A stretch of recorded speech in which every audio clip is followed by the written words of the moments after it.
सोचिए अगर कल गवर्नमेंट को इकोनॉमी को रन करने के लिए अगर पैसे की जरूरत हो और बैंक्स और पब्लिक अगर गवर्नमेंट को पैसा ना दे तो क्या ऐसे टाइम पे स्टॉक मार्केट क्रैश हो जाएगी? क्या इकोनॉमी क्रैश हो जाएगी? Hi guys, my self Sushil Singh और इस एपिसोड में हम समझने वाले हैं कि कैसे बॉन्ड मार्केट स्टॉक मार्केट को कंट्रोल करती है। समझते हैं।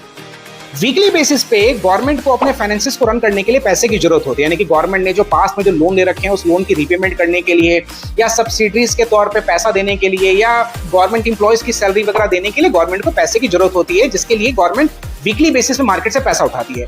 अब मान लेते हैं कि गवर्नमेंट ने इस वीक में 30,000 करोड़ रुपए मार्केट से मांगे, लेकिन पब्लिक, बैंक, म्यूचुअल फंड्स ने गवर्नमेंट को पैसा नहीं दिया। ऐसे टाइम पे गवर्नमेंट क्या करती है कि गवर्नमेंट ने let's suppose 6% rate of interest से मार्केट से पैसा मांगा 30,000 करोड़, लेकिन अगर उन्होंने पैसा नहीं दिया तो गवर्नमेंट क्या करती है कि रेट ऑफ इंटरेस्ट इंक्रीज कर देती है, क्योंकि गवर्नमेंट को पैसा चाहिए।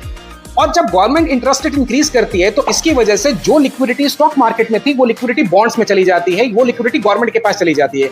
क्योंकि हायर रेट ऑफ इंटरेस्ट होगा तो हर आदमी गवर्नमेंट के बॉन्ड में पैसा इन्वेस्ट करेगा, जिससे मार्केट में लिक्विडिटी कम हो जाएगी और वो लिक्विडिटी बॉन्ड्स में या गवर्नमेंट के पास चली जाएगी, राइट?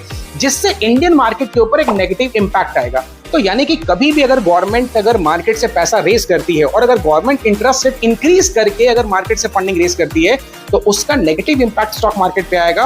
और हमेशा कभी भी अगर ऐसा सिनेरियो होगा तो आपको ये दिखाई देगा कि स्टॉक मार्केट में एक बड़ा करेक्शन, एक बड़ा फॉल हमेशा आता है। तो इस चीज को हमेशा ध्यान रखिए कि कभी भी अगर गवर्नमेंट बॉन्ड के through, treasury bills, commercial papers और long term, short term bonds के थ्रू अगर मार्केट से पैसा रेज करती है तो उसका इंपैक्ट मार्केट पे हमेशा नेगेटिव आएगा, अगर गवर्नमेंट हायर इंटरेस्ट रेट पे पब्लिक से और बैंक से फंडिंग रेज करती है तो।